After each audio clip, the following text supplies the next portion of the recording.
Hello दोस्तों, स्वागत है आपका सोशियोलॉजी क्लासेस के हमारे यूट्यूब चैनल पे।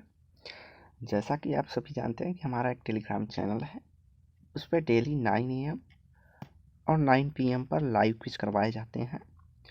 और अभी तक आपने नहीं ज्वाइन किया है तो ज्वाइन कर सकते हैं, जिसका लिंक इस वीडियो के डिस्क्रिप्शन में आपको मिल जाएगा। तो आज हम देखने वाले हैं टालकट पार्सन्स के बारे में, महत्वपूर्ण विचार और फैक्ट क्या थे। तो आइए देखते हैं।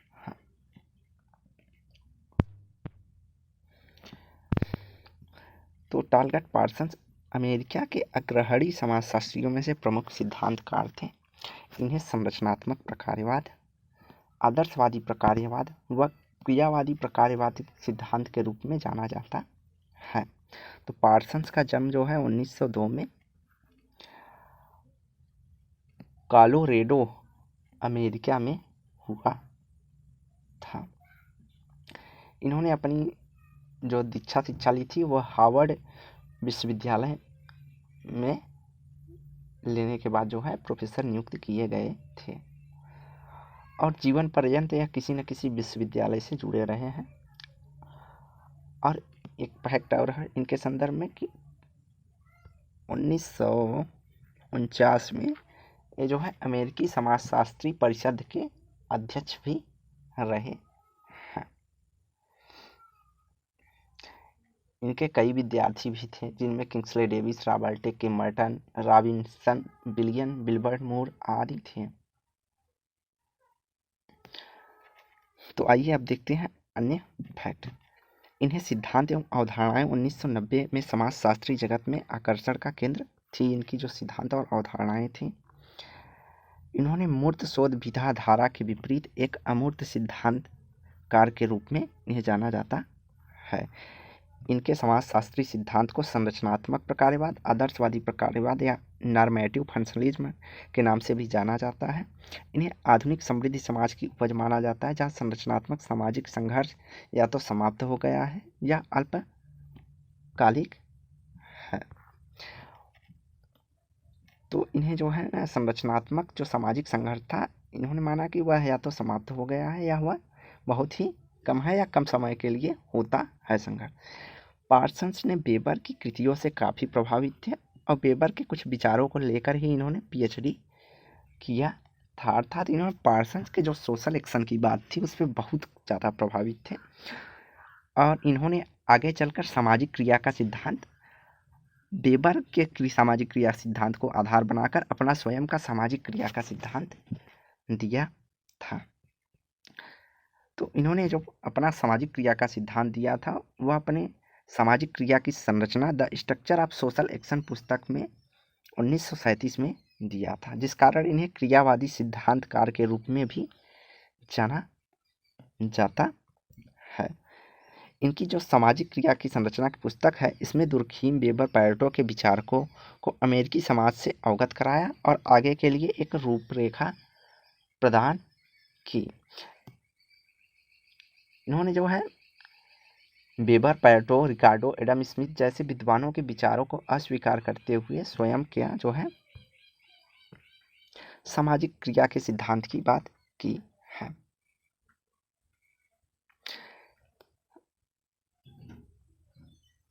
तो इस हार्वर्ड समाजशास्त्र विभाग में 1944 में अध्यक्ष बनने के बाद इन्होंने एक नवीन सामाजिक संबंधों के विभाग की स्थापना की है।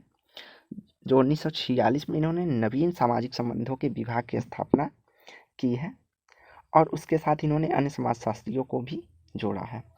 उग्रवादी संप्रदाय के इनके विचारकों के सिद्धांतों को रूढ़िवादी करार दिया। तो इन्होंने जो व्यवस्था बनाई और इनके जो विचार थे सामाजिक संबंधों का विभाग स्थापित करने के बाद, तो जो उग्रवादी संप्रदाय के विचारक थे उन्होंने इन्हें रूढ़िवादी या परंपरागत करार दिया कि ये जो अभी तक परंपराएं चली आ रही हैं उन्हीं पर कार्य कर रहे हैं।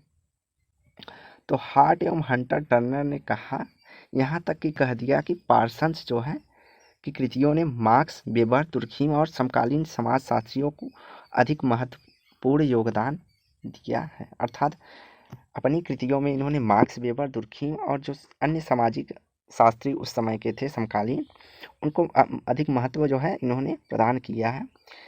इन्होंने समकलित इंटीग्रेटेड सिद्धांत की रचना का प्रयास किया है, अर्थात सभी को एक जोड़कर एक नए सिद्धांत की बात करने की बात कही है। इन्होंने वेबर के व्यक्तिवाद और दुर्खीम के समिष्टिवाद को एक साथ जोड़ने का प्रयास किया है।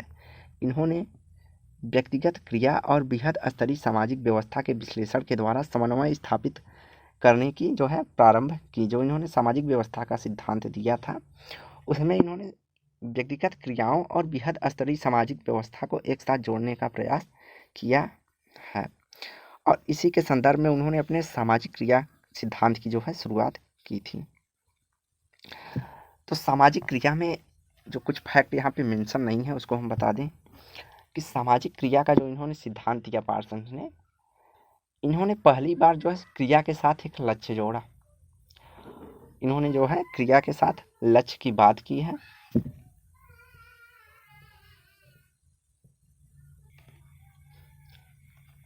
तो इन्होंने क्रिया के साथ लक्ष्य की बात की है और इन्होंने कहा सामाजिक क्रिया के लिए 3 शर्तें होना आवश्यक है।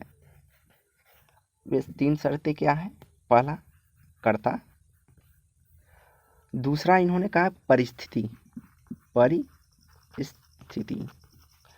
और तीसरा इन्होंने मोटिवेशन अर्थात अभिप्रेरणा की बात कही है। इन्होंने कहा किसी क्रिया को घटित होने के लिए पहले तो कर्ता होगा और उस कर्ता के लिए कोई परिस्थिति होगी और परिस्थिति के लिए उसे अभिप्रेरणा होना चाहिए।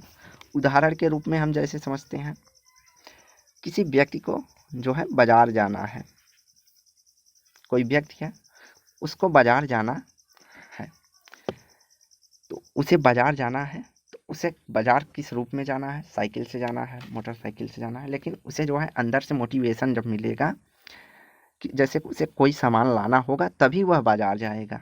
बिना परिस्थिति सामान लाना एक परिस्थिति बन गई, और सामान लाने के लिए कि वह सामान की जो है महत्वता होनी चाहिए, अर्थात जब सामान की महत्व होगी तभी व्यक्ति को अंदर से मोटिवेशन मिलेगा, तभी एक तो बाजार जाना है, सामान लाना है, लेकिन सामान बहुत ज़्यादा ज़रूरी होना ही जो है उसका मोटिवेशन का कार्य करेगा, तो व्यक्ति जो है बाजार जाके उस सामान को लाएगा। तो यह व्यक्ति की घटित होने वाली जो है क्रिया हो गई, जिसमें व्यक्ति कर्ता स्वयं रहता है, सामान लाना उसकी जो है परिस्थिति बन जाती है, और सामान की जो है महत्वता, सामान का महत्व कितना है वह उसे अभिप्रेरित करेगा कि वह तत्काल उस जाए सामान को लेकर आए। अगर उसका महत्व नहीं है या महत्व कुछ समय बाद है तो वह डिसमोटिवेशन होगा, अर्थात उस क्रिया को तत्काल वह नहीं करेगा, बाद के लिए टाल देगा। तो परिस्थिति, कर्ता और अप्रेरणा पार्सन्स के अनुसार तीनों जरूरी थे। इन्होंने जो है विचार, मूल्य, मानदंड पार्सन्स के वैचारिक प्रणाली के प्रमुख केंद्र के रूप में रहे हैं। इन्होंने मानदंड, मूल्य एवं मानदंड किस प्रकार व्यक्तिगत क्रियाओं को प्रभावित करते हैं, अंतः सामाजिक व्यवस्था की रचना करते हैं, यह पार्सन्स का मुख्य केंद्र बिंदु है। तो इन्होंने कहा किसी व्यक्ति को क्रिया करने के लिए कुछ मानदंड, मूल्य होते हैं सामाजिक व्यवस्था में, उसी को ध्यान में रख के इन्होंने जो है अपने अध्ययन को केंद्र बिंदु बनाया है।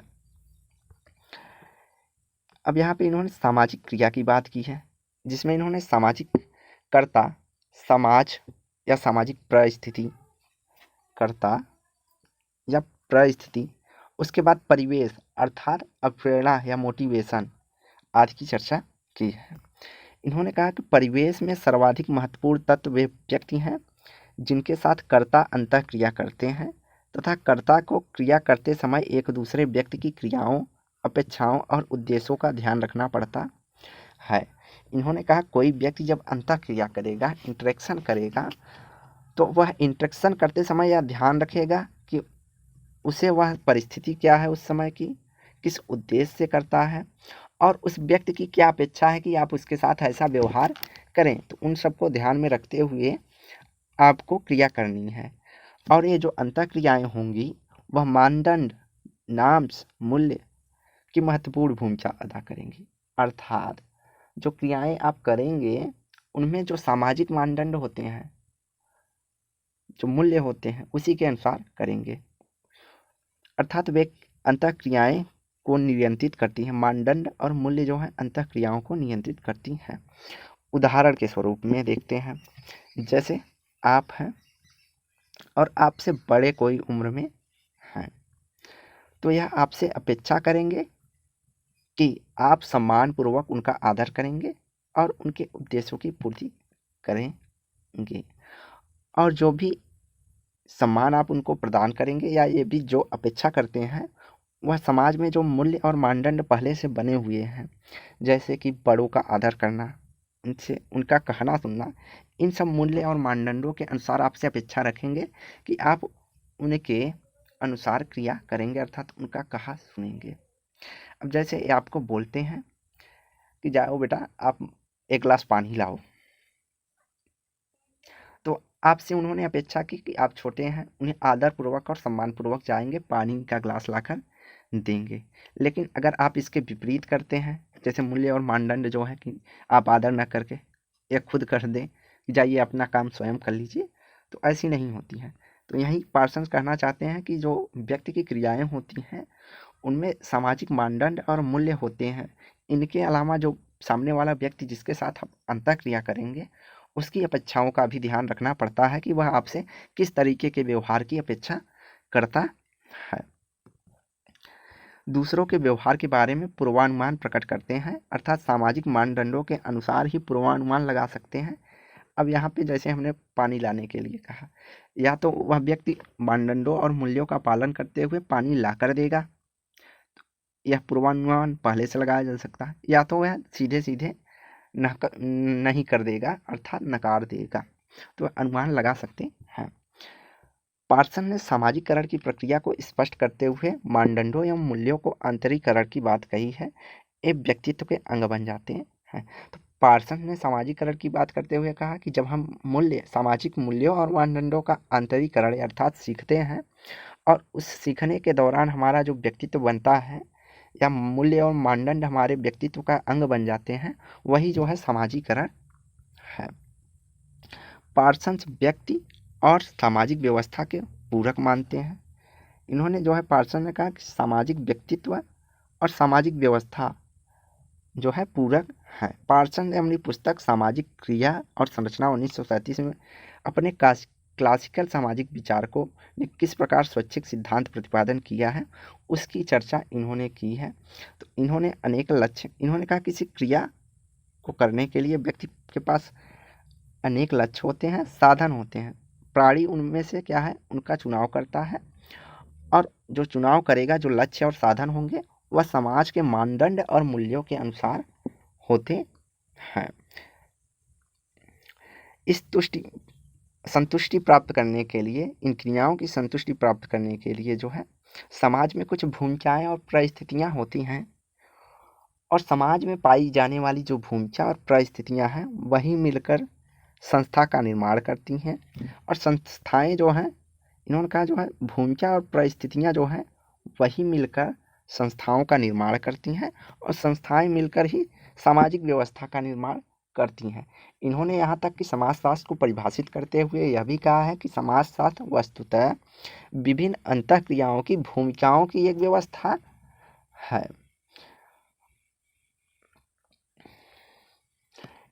अब क्रियाओं की बात कर रहे हैं तो इन्होंने जो है सामाजिक क्रिया के लिए इन्होंने 3 तथ्य, कर्ता, परिस्थिति और अभिप्रेरणा की चर्चा की है। अभिप्रेरणाओं में इन्होंने 3 प्रकार की अभिप्रेरणा की चर्चा की है। वो अभिप्रेरणा यहाँ नोट में मेंशन नहीं है तो हम बता दे रहे हैं। सौंदर्यात्मक अभिप्रेरणा, यह मोस्ट इम्पॉर्टेंट है क्योंकि क्वेश्चन यहाँ पे पूछा जाता है। तो सौंदर्यात्मक अभिप्रेरणा, संज्ञानात्मक अभिप्रेरणा और मूल्यांकनात्मक अभिप्रेरणा जो है, मूल्यांकनात्मक अभिप्रेरणा की बात जो है यह करते हैं। इसके अंतर्गत इन्होंने यह बताया है कि सौंदर्यात्मक अभिप्रेरणा क्या है कि यह व्यक्ति के सौंदर्य बोध कराती है। इसका संबंध जो है व्यक्ति के मनोविज्ञान या मनोवृत्ति से होता है। जैसे किसी भी प्रकार का साहित्य, कविता, फिल्म आदि जो पसंद है वह सौंदर्यात्मक अभिप्रेरणा होती है कि व्यक्ति किस प्रकार की कविताएं, फिल्म या साहित्य को पसंद करता है वह व्यक्ति का सौंदर्य बताता है पार्सन्स के अनुसार। दूसरा इन्होंने बताया संज्ञानात्मक अभिप्रेरणा, कॉग्निटिव मोटिवेशन। इसके अंतर्गत इन्होंने कहा कि सूचनाओं के आधार पर साधनों को किस तरह संयोजित किया जाता है जिससे अधिक से अधिक संतुष्टि प्राप्ति हो, अर्थात अपने ज्ञान के आधार पर हम साधनों का उपयोग किस प्रकार कर रहे हैं जिससे हमें अधिक से अधिक संतुष्टि हो, वही संज्ञानात्मक अभिप्रेरणा है। इसके बाद आता है मूल्यांकनात्मक अभिप्रेरणा। तो मूल्यांकनात्मक अभिप्रेरणा जो है, इसमें कर्ता का जो मुख्य उद्देश्य होता है वह अधिक से अधिक संतुष्टि प्राप्त करना। तो इसलिए वह जो है वस्तुओं के बीच तुलना करता है कि किन वस्तुओं या किसी क्रिया को करने के लिए हमें किस क्रिया में ज़्यादा संतुष्टि मिलती है। जैसे किसी को चपरासी की नौकरी में ही संतुष्टि मिल जा रहा है तो किसी की डीएम की नौकरी करने पर भी संतुष्टि नहीं मिलता है। तो व्यक्ति तुलना करता है कि हमें किस जगह या किस क्रिया को करने के लिए ज़्यादा से ज़्यादा संतुष्टि होगी, तो वह जो है मूल्यांकनात्मक अभिप्रेरणा का कार्य करता है। इस आधार पर भी इन्होंने 3 प्रकार की जो है मूल्यांकनात्मक अभिप्रेरणा या सामाजिक क्रियाओं की बात की है। उन्होंने जो सामाजिक क्रियाओं की चर्चा की है उनमें अभिव्यंजक सामाजिक क्रिया, अभिव्यंजक क्रिया के अंतर्गत इन्होंने ऐसी क्रियाओं को रखा है जिसका उद्देश्य होता है भावनात्मक संतुष्टि प्राप्त करना। जैसे भावनाओं में आकर व्यक्ति राग, द्वेष, प्रेम, घृणा आदि के आधार पर जो क्रियाएं करता है या निर्धारित करता है, जिनको करने पर उसको भावनात्मक संतुष्टि मिलती है, तो वह अभिव्यंजक सामाजिक क्रिया कहलाती हैं। दूसरा उन्होंने बताया है साधात्मक या नैमित्तिक सामाजिक क्रिया। तो साधात्मक और नैमित्तिक सामाजिक क्रिया के अंतर्गत इन्होंने ऐसे साधन को रखा है जिसके अंतर्गत कर्ता अर्थात व्यक्ति अपने लक्ष्यों को प्राप्त करता है। इन्होंने कहा कि जैसे साधात्मक, किसी क्रिया को करने के लिए विशेष साधन जो होते हैं उनका प्रयोग करके हम क्रियाएं करते हैं। जैसे हमें यूपीएससी क्लियर करना है या नेट एग्ज़ाम क्लियर करना है, तो उसके लिए हम प्रॉपर जो है साधनों का उपयोग करेंगे, बुक सोर्स का उपयोग करेंगे, क्लासेस का उपयोग करेंगे, टेस्ट सीरीज का उपयोग करेंगे। इन सब साधनों का प्रयोग करके तब हम अपने जो है उद्देश्य की पूर्ति करेंगे, अर्थात नेट पास करेंगे, असिस्टेंट प्रोफेसर बनेंगे या सिविल सर्वेंट बनेंगे। तो इस प्रकार की जो क्रियाएं होती हैं वह साधात्मक या नैमित्तिक क्रियाओं के अंतर्गत इन्होंने शामिल किया है। और तीसरी क्रिया के अंतर्गत इन्होंने बताया है नैतिक क्रियाएं, नैतिक सामाजिक क्रियाएं। तो इसके अंतर्गत जो व्यक्ति होता है वह पाप पुण्य, सही गलत आदि के विचारों से संतुष्ट होकर जो क्रियाएं करता है वह नैतिक क्रियाओं के अंतर्गत देखा जाता है। जैसे किसी गरीब की मदद करना, वृद्धों का सम्मान करना, यह सब जो है सामाजिक मूल्यों के अनुसार नैतिक क्रियाएं होती हैं।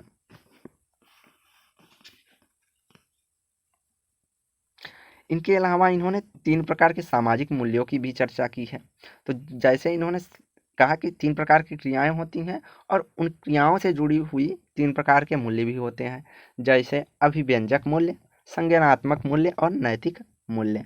तो अभिव्यंजक मूल्य जो है वह अभिव्यंजक सामाजिक क्रियाओं से जुड़े होते हैं। संज्ञानात्मक मूल्य जो है साधात्मक या नैमित्तिक सामाजिक क्रियाओं से जुड़े होते हैं। और नैतिक सामाजिक क्रियाएं या नैतिक मूल्यों से जुड़े होते हैं। इसी संदर्भ में इन्होंने वेबर का जो है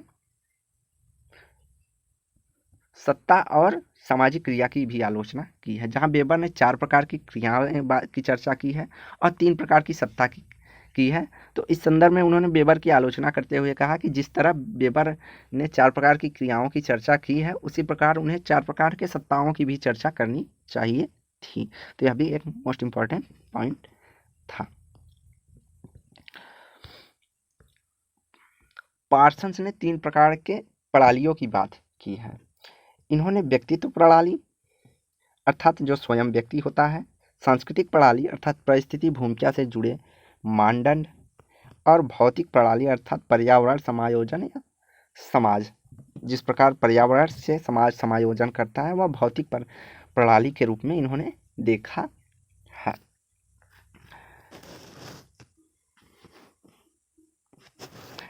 इन्होंने ने जो है 3 प्रकार की सामाजिक व्यवस्थाओं की भी बात की है। इसके आधार पर इन्होंने सामाजिक व्यवस्था, सांस्कृतिक व्यवस्था और व्यक्तित्व व्यवस्था की बात की है। तो 3 प्रकार की व्यवस्था इस संदर्भ में इन्होंने क्या की है? सामाजिक व्यवस्था, सांस्कृतिक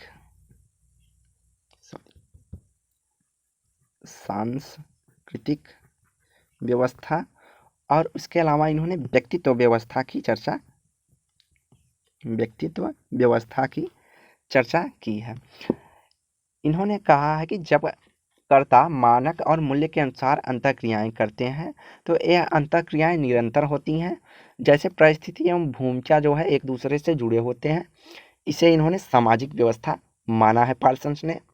उसके अलावा इन्होंने सांस्कृतिक व्यवस्था के रूप में कहा कि जहाँ पर मूल्य प्रधान होते हैं, मूल्यों के विश्वास और प्रतीक के आधार पर ही पारस्परिकता से एक दूसरे से जुड़े होते हैं, तो ऐसी व्यवस्था को इन्होंने सांस्कृतिक व्यवस्था की श्रेणी में रखा है। और व्यक्तित्व व्यवस्था के अंतर्गत कहा है कि जब कुछ न होकर मनुष्य की मनोदशा को बढ़ाने वाली जो अभिप्रेरणा, विचार, संवेग आदि होते हैं, इनके आधार पर होने वाली क्रियाएं जो है वह व्यक्तित्व व्यवस्था से जुड़ी हुई होती हैं। इनका एक कथन है कि क्रियाओं का संस्थाकरण ही सामाजिक व्यवस्था है। इस संदर्भ में इन्होंने कहा कि व्यक्ति जब निरंतर अंतःक्रियाएं करता रहता है, उनके बीच जो है एक सहमति विकसित हो जाती है, एक प्रतिमान बन जाता है और कालांतर में आगे चल के ये प्रतिमान जो है संस्था का रूप ग्रहण कर लेते हैं। जैसे उदाहरण के तौर पे हम देख सकते हैं, जैसे कोई 2 व्यक्ति आपस में अंतःक्रिया कर रहे हैं, एक लड़का और एक लड़की आपस में अंतःक्रिया कर रहे हैं। आगे चलकर वह उनकी अंतःक्रियाएं जो हैं प्रतिमान का रूप ले लेती हैं या एक संबंध का रूप ले लेती हैं, अर्थात प्यार का रूप ले लिया। उसके बाद और आगे चलकर जो प्यार है वह विवाह जैसी संस्था से बढ़ गया। तो यही इनका कहना है कि पहले व्यक्ति अंतःक्रिया करता है, उसके बाद प्रतिमान अर्थात संबंध बनता है, संबंध बनने के बाद वह किसी संस्था का रूप ग्रहण कर लेता है।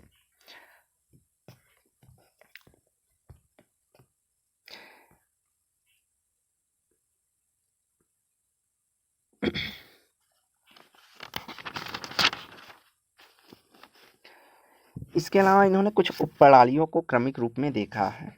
सामाजिक उपप्रणाली में इन्होंने प्रतिमान अनुरक्षण को रखा है, जिसमें दूसरा इन्होंने कहा सामाजिक नियंत्रण की संस्थाएं अर्थात एकीकरण, राजनीतिक प्रणाली अर्थात लक्ष्य उपलब्धि, आर्थिक प्रणाली अर्थात अनुकूलन। इसी को इनका जो है एजिल मॉडल कहा जाता है, AGIL।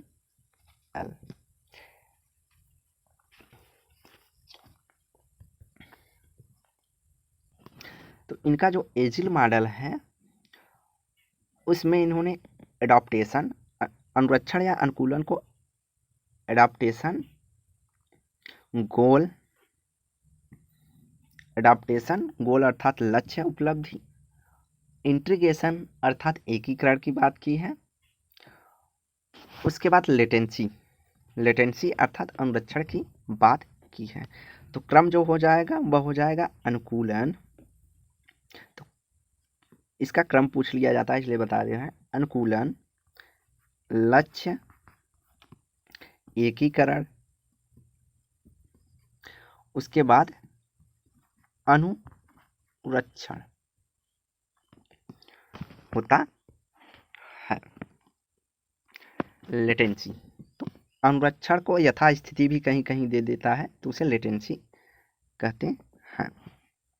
शार्ट में इनका प्रथम अक्षर लेकर AGIL, एजिल मॉडल अर्थात एडॉप्टेशन, गोल, इंटीग्रेशन और लेटेंसी। तो अनुकूलन क्या है? अनुकूलन के संदर्भ में इन्होंने बात किया है कि भौतिक तत्वों से सामंजस्य बैठाना जो है वही अनुकूलन है। इसके अंतर्गत इन्होंने आर्थिक व्यवस्थाओं को रखा है, किस प्रकार हम आर्थिक संसाधनों का दोहन करके अपनी क्रियाओं का पूर्ति कर रहे हैं। इसके बाद इन्होंने लक्ष्य की बात की है। लक्ष्य के अंतर्गत इन्होंने कहा कि प्रत्येक व्यवस्था में न कोई साधन की लक्ष्य पूर्ति में लगाना तभी संभव है जब शक्ति का प्रयोग की जाए और राज्यों के पास जो है शक्ति होता है। पार्सन जो लक्ष्य को है इन्होंने राजनीतिक व्यवस्था से जोड़कर देखा है, अर्थात राजनीतिक प्रणाली से इन्होंने लक्ष्य उपलब्धि कहा है। इन्होंने कहा जब प्रत्येक व्यवस्था में कोई न कोई साधनों के माध्यम से लक्ष्य की पूर्ति करना होता है। इसके लिए इन्होंने दो प्रकार के समाजों की चर्चा की है जिसमें इन्होंने लक्ष्यों की पूर्ति होती है।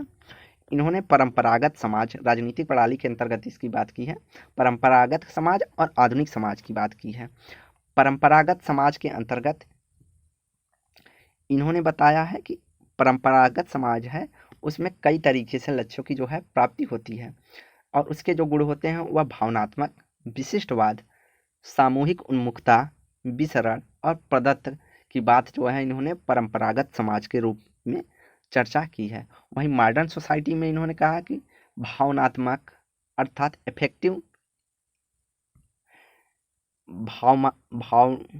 भावनात्मक तटस्थता इन्होंने बात की है, अफेक्टिव नेचुरलिटी, जहाँ परिवार में अर्थात परंपरागत समाज में विशिष्टवाद था, वहीं जो है परंपरागत समाज में इन्होंने सार्वभौमवाद की बात की है। जहाँ परंपरागत समाज में सामूहिक उन्मुखता की बात की है, वहीं आधुनिक समाज में इन्होंने आत्म उन्मुखता की बात की है। जहाँ विसरण अर्थात डिफ्यूजन प्रसार होता था, वहीं जो है परंपरागत समाज में अगर प्रसार होता है तो उसके ठीक विपरीत जो है आधुनिक समाज में इन्होंने विशिष्टता की बात की है। और इसके अलावा जो है परंपरागत समाज में जो भूमिकाएं होती हैं वह प्रदत्त होती हैं, लेकिन जो आधुनिक समाज में होती हैं वह अर्जित होती हैं। अगला इनका आ गया एकीकरण। तो एकीकरण को इन्होंने सामाजिक संस्थाओं के साथ जोड़ा है। इन्होंने कहा कि समाज में अनेक संस्थाएं या उपसंस्थाएं होती हैं। अर्थव्यवस्था, राजनीतिक व्यवस्था, शैक्षणिक व्यवस्था, सैन्य व्यवस्था आदि उपसंस्थाओं का परस्पर ऐसा संतुलन होना चाहिए कि सभी मिलकर समाज को व्यवस्था चलाने में सहायक हो। तो इन्होंने कहा कि सामाजिक एकीकरण अर्थात अर्थव्यवस्था, राजनीतिक व्यवस्था, शैक्षणिक व्यवस्थाएं, सैन्य व्यवस्थाएं और आज जितनी भी व्यवस्थाएं समाज में पाई जा रही हैं उनमें एक एकीकरण होना चाहिए और वह मिलकर जो है समाज की व्यवस्था को चलाने का कार्य करें।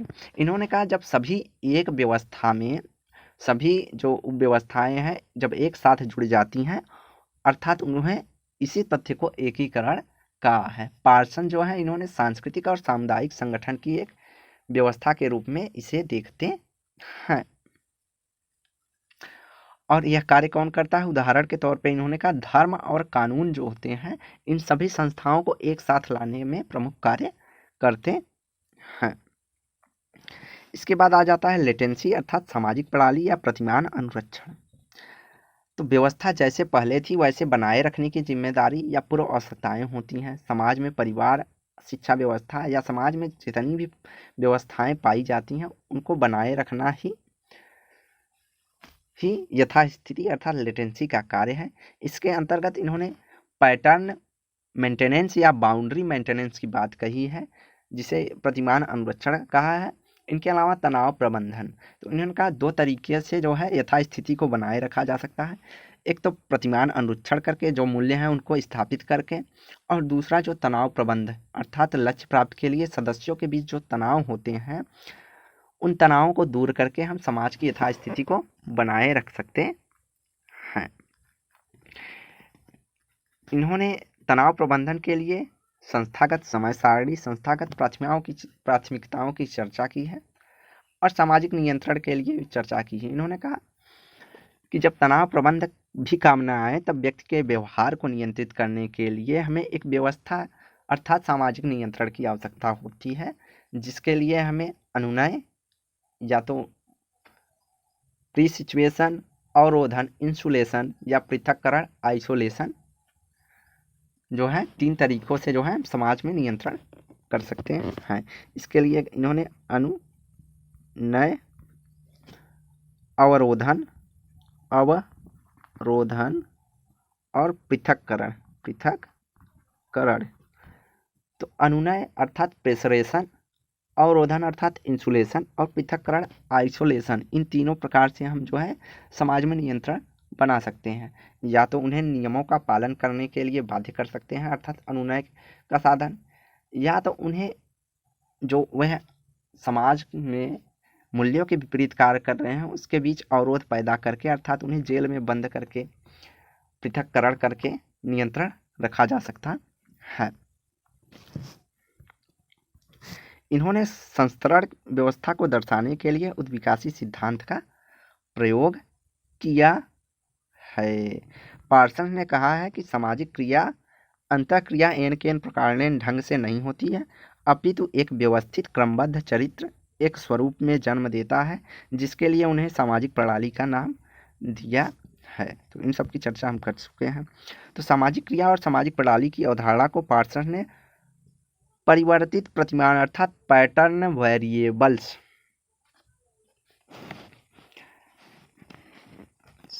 की बात इन्होंने की है। इन्होंने कहा परिवर्तित प्रतिमान को उभय संकेतों अर्थात द्विधाओं अर्थात डिलेमा के रूप में परिभाषित किया है। तो इन्होंने कहा कि हर जगह जो है द्विलेमा होती है, दुविधा होती है, या तो वह दो तरीके से होगी। यहाँ पे सार्वलौकिकता बनाम विशिष्टवादिता। तो सार्वलौकिकता बनाम विशिष्टवादिता के अंतर्गत किसी व्यक्ति के साथ व्यवहार का जो है किस तरह से संदर्भित होता है। जैसे कोई व्यक्ति होता है, कुछ उसका व्यवहार जो है विशिष्ट होता है, कुछ व्यक्तियों के साथ ही वह व्यवहार करता है। कोई क्रियाएं हैं जो व्यक्ति है किसी अपने परिचित से ही उस तरह की क्रियाएं करता है, और कुछ क्रियाएं होती हैं जो व्यक्ति जो है सार्वजनिक रूप से करता है। जैसे सभी को नमस्कार करना जो है एक सार्वभौमिक क्रिया के रूप में देखा जाएगा, और वहीं जो है अपने दोस्त यार से गले मिलना, ये सब जो है एक विशिष्टता लक्षण के रूप में देखा जाएगा। तो यह जो है सार्वभौमिकता बनाम विशिष्टवादिता जो है व्यक्ति के व्यवहार से संदर्भित होता है। निष्पादन बनाम गुण अभिमुखता। इन्होंने कहा निष्पादन बनाम गुण अभिमुखता। तो कुछ क्रियाएं होती हैं, कुछ व्यक्ति जो है गुणों के आधार पर निर्णय लेते हैं, कुछ कार्यों को वैसे ही करते हैं। इसके बाद इन्होंने कहा भावनात्मक बनाम या भावनात्मक तटस्थता। इसके स्थान पर किसी के साथ संबंध साधन के रूप में, लगाव के रूप में जो है देखना होता है। तो यह जो इन्होंने सामाजिक व्यवस्था में जो बताया था, अभी हम बात कर रहे थे भावात्मकता बनाम भावात्मक तटस्थता जो है, इन सब की इन्होंने चर्चा की है। दूसरा इन्होंने बताया निश्चितता बनाम विसरणता, अर्थात किसी स्थिति में संबंध बनाने हेतु चुनाव केवल विशिष्ट उद्देश्यों के लिए या उसके आगे के लिए भी हो सकते हैं। उसके बाद विशिष्टता, तो यहाँ पे इन्होंने परंपरागत समाज और आधुनिक समाज के गुणों की जो है तुलना करते हुए बताया है कि जो है परंपरागत समाज में भावात्मकता पाई जाती है, विशिष्ट। तो परंपरागत समाज के रूप में इन्होंने किसका उदाहरण दिया? परिवार का।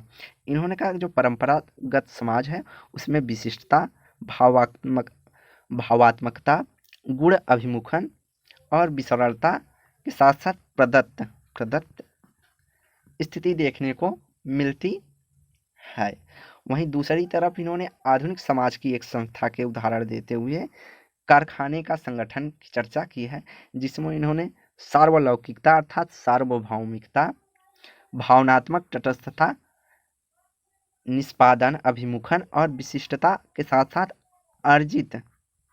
अर्जित व्यवस्थाओं की बात की है। इसके अलावा इन्होंने कहा इन्होंने दो प्रकार के जो है संस्थाओं की चर्चा की है, जिसमें प्राथमिक संस्थाएं हो सकती हैं।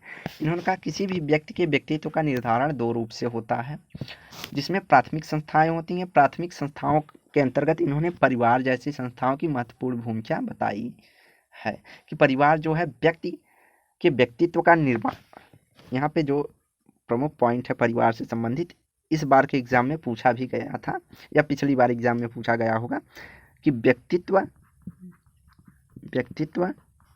का निर्माण और व्यक्तित्व का स्तरीकरण जो है परिवार की प्रमुख भूमिका के रूप में अर्थात महत्वपूर्ण कार्य के रूप में जो है पार्सन्स बताते हैं। इन्होंने जो परिवार को है कहा कि परिवार वह कारखाना है जहाँ व्यक्तित्व का उत्पादन होता है। इन्होंने कहा परिवार वह कारखाना है जहाँ व्यक्तित्व का निर्माण या उत्पादन किया जाता है। इसके अलावा इन्होंने द्वितीयक संस्थाओं की चर्चा की है। सेकेंडरी इंस्टीट्यूट के अंतर्गत इन्होंने वेश्यावृत्ति की बात की है। इन्होंने कहा वेश्याएं जो है समाज के लिए सेफ्टी वाल्व कहा है इन्होंने, यह भी मोस्ट इम्पॉर्टेंट पॉइंट है। इन्होंने द्वितीयक संस्था के रूप में वेश्यावृत्ति की चर्चा की है और वेश्याओं को समाज के लिए सेफ्टी वाल्व कहा है कि कुछ व्यक्ति जो है शहर से दूर रहते हैं और शहर से दूर रहने के लिए वह अपनी जैविक क्रियाओं की पूर्ति के लिए जो है वेश्याओं के पास जाते हैं और जिससे जो है अपराध कम होती है। व्यक्ति अपनी उत्तेजनाओं को कंट्रोल करने के लिए जो है उनके पास जाते हैं जो अपनी जैविक आवश्यकताओं की पूर्ति करते हैं। जैसे घर से बहुत दिनों तक दूर रहने पर ऐसी स्थिति होती है, जिसे पार्सन ने उदाहरण देते हुए कहा कि जो है ये सेफ्टी वाल्व का कार्य करते हैं, जिससे रेप जैसे बलात्कार जैसी जो है अपराध को कम करने का कार्य जो है वेश्यावृत्ति या वेश्याओं के माध्यम से किया जाता है।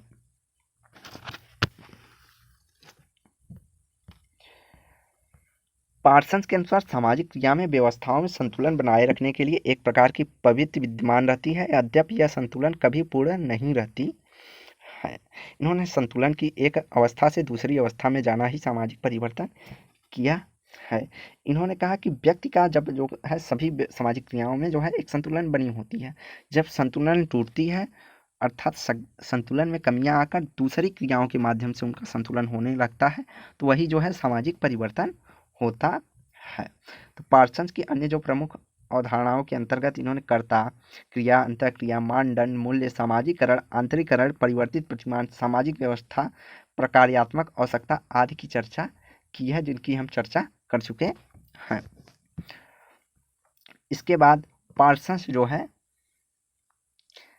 इन्होंने संरचनात्मक प्रकारवादी सिद्धांतकार के रूप में जाना जाता है, जैसा कि हमने शुरू में ही पढ़ा है। इन्हें बृहद स्तरीय सामाजिक सांस्कृतिक व्यवस्थाओं के अध्ययन पर जोर दिया है और सामाजिक संरचनाओं एवं संस्थाओं के संबंधों का उजागर सामाजिक संरचनाओं और संस्थाओं के संबंधों को उजागर की है। तो सामाजिक संरचना के संदर्भ में इन्होंने आर्थिक व्यवस्था, पारिवारिक व्यवस्था, राजनीतिक व्यवस्था, व्यक्तित्व व्यवस्था किस तरह से सामाजिक संरचना से जुड़े हुए हैं, इनकी चर्चा इन्होंने की है। इन्होंने कहा सामाजिक व्यवस्था की अभिव्यक्ति सिद्धांतों के समग्र रूप में होती है, अर्थात सभी सिद्धांतों को छोड़कर जिसका माध्यम जो होता है व्यक्ति की क्रिया, भूमिका आदि जो किसी संगठन या किसी व्यवस्था के माध्यम से होने वाली क्रियाएं या भूमिकाएं होती हैं व्यक्ति को, उन सबका एक जुड़ा है।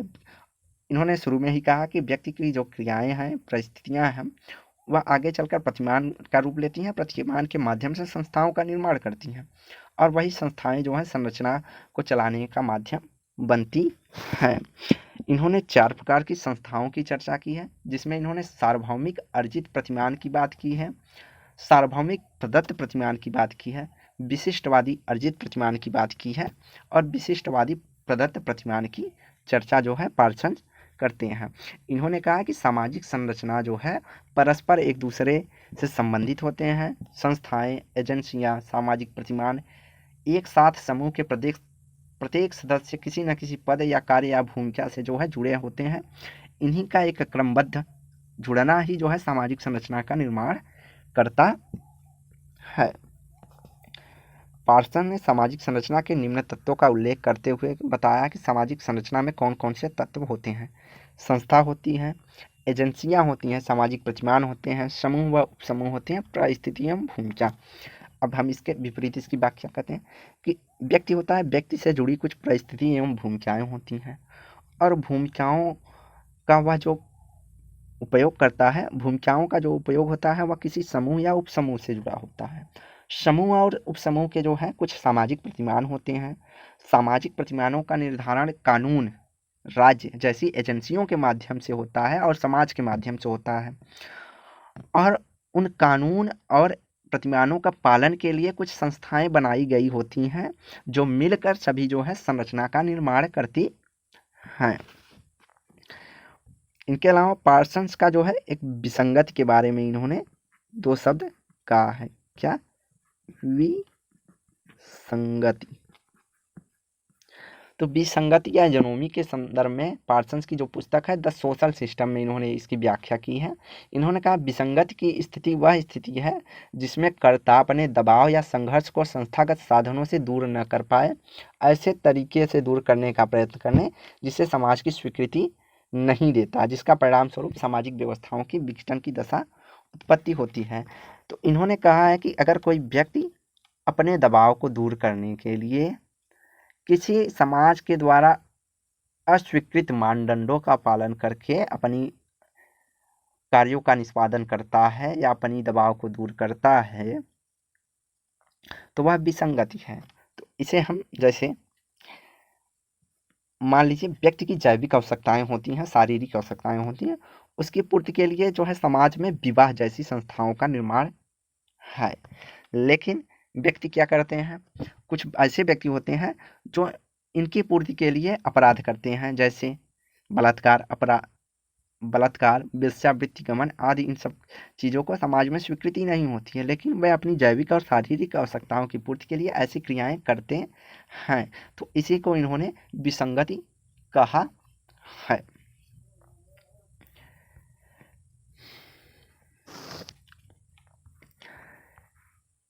C.W. मिल्स, जिन्होंने पार्सन्स के सिद्धांतों पर महत्व सिद्धांत अर्थात ग्रैंड थियरी का लेबल चिपका दिया, अर्थात इन्होंने कहा जो पार्सन्स के सिद्धांत थे वह बृहद सिद्धांत थे, यह सूक्ष्म रूप से नहीं देखे जा सकते। इसके आलोचना वे करते हुए कहते हैं इनका जो सिद्धांत है केवल शब्दों का आडंबर मात्र है। इन्होंने कहा अमूर्त पर बल दिया है, मूर्त की अवहेलना की है। आलोचना के जो फैक्ट है कि पार्सन्स ने अमूर्त पर अधिक बल दिया है और मूर्त की अवहेलना की है। मूल्य मानदंडों पर बल दिया है, भौतिक हितों की उपेक्षा की है। सामाजिक संघर्ष पर पर्याप्त ध्यान नहीं दिया है। क्रिया और प्रणाली के तालमेल में असफल रहे, अर्थात किस तरह क्रिया और प्रणाली कार्य करते हैं उसका तालमेल पार्सन्स नहीं बैठा सकते हैं। इनके अलावा सिद्धांतों की रूढ़िवादी बताकर जो है मिल्स इनकी आलोचना करते हैं। इनका मार्क्स और सीमेल के विचारों की अवहेलना यह पूरी तरह करते हैं, ऐसा मिल्स का मानना है। पार्सन्स ने मर्टन, डेविस तथा मूर जैसे अनेक शिष्यों को प्रभावित किया जो बाद में स्वयं जाने माने सिद्धांतकार बने। 1980 के दशक में पार्सन्स के सिद्धांतों का पुनर्मूल्यांकन कर उसे नवप्रकारवाद का नाम दिया गया है। 1980 के दशक में। तो उनकी जो प्रमुख कृतियां हैं वह इस प्रकार हैं। The structure of social action 1937, the social system 1951, toward a general theory of social action with Shils 1951, family and socialization and integration process with Bales 1953, essay in sociological theory. तो इसमें आपको कहीं मिलेगा 1949 और कहीं 1939 लिखा हुआ मिला है। अभी तक हमने जिन सोर्सों में देखा है तो कई जगह 1949 और कई जगह 1939 दिखा रहा है। इसके अलावा सोसाइटी इवोल्यूशनरी द कंपैरेटिव और पर्सपेक्टिव्स जो है and politics and social structure 1969 इनकी जो है प्रमुख पुस्तक है। The system of modern society 1971, the system of modern society 1971, the working paper in the theory of action with Bales and Shils 1953, sociological theory and modern society 1967 जो है इनकी जो है प्रमुख पुस्तकें हैं। इनके अलावा अदर कई पुस्तकें भी इनके द्वारा लिखी गई हैं, जिनमें इनकी जो है सबसे महत्वपूर्ण पुस्तक है the structure of social action, कई बार पूछी गई है। इनके अलावा द सोशल सिस्टम, ये दोनों जो पुस्तक हैं बार बार एग्जाम में पूछी गई हैं। तो आज की वीडियो यहीं समाप्त करते हैं। वीडियो को लाइक एंड शेयर करें, चैनल को सब्सक्राइब करें। धन्यवाद।